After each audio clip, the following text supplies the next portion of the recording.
সমস্যায় রোগাগ্রস্ত ছিল। তার মানসিক সমস্যার জন্য রংপুরে বিভিন্ন ডাক্তার সহ স্থানীয় অনেক পল্লী চিকিৎসকের চিকিৎসা করা হয়েছে, কিন্তু প্রতি বছর একবার মানসিক সমস্যা বড় আকার ধারণ করে। ঠিক আছে,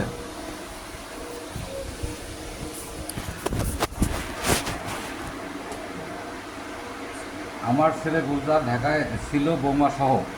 সেখানে মানসিক সমস্যা বড় আকার ধারণ করলে আমার বৌমা তারা খাতুন এবং আমার ছোট ছেলে ওয়াইদুল ইসলাম জয় আমার বড় ছেলেকে বাড়িতে আসার জন্য বাসে উঠাইয়া দিলে সে রংপুরের তারাগঞ্জ থানায় দয় মানে দুইজন হইলে দয় হয়।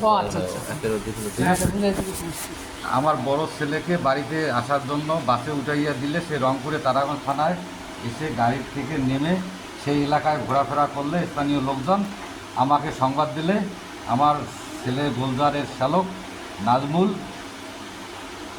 হক তাকে সেখান থেকে বাড়িতে নিয়ে এসে রেখে যায়। তখন আমি সহ আমার পরিবার তার মানসিক সমস্যা চিকিৎসা করতে থাকি।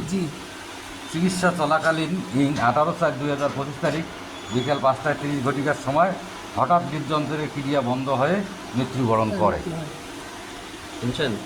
উক্ত মৃত্যু সংক্রান্তে আমার কিংবা আমার পরিবারের ছেলে কিংবা আমার আত্মীয় স্বজন কাহারও কোনো শোভা সন্দেহ নাই।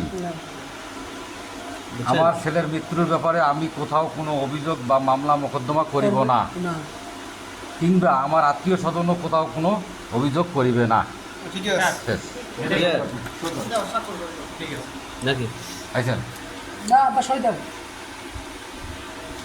মায়ের চেয়ে মাসির দরদ যেটা বেশি হইলে যা হয় আর কি, বাস্তবে তাই হয়েছে। এই জায়গায়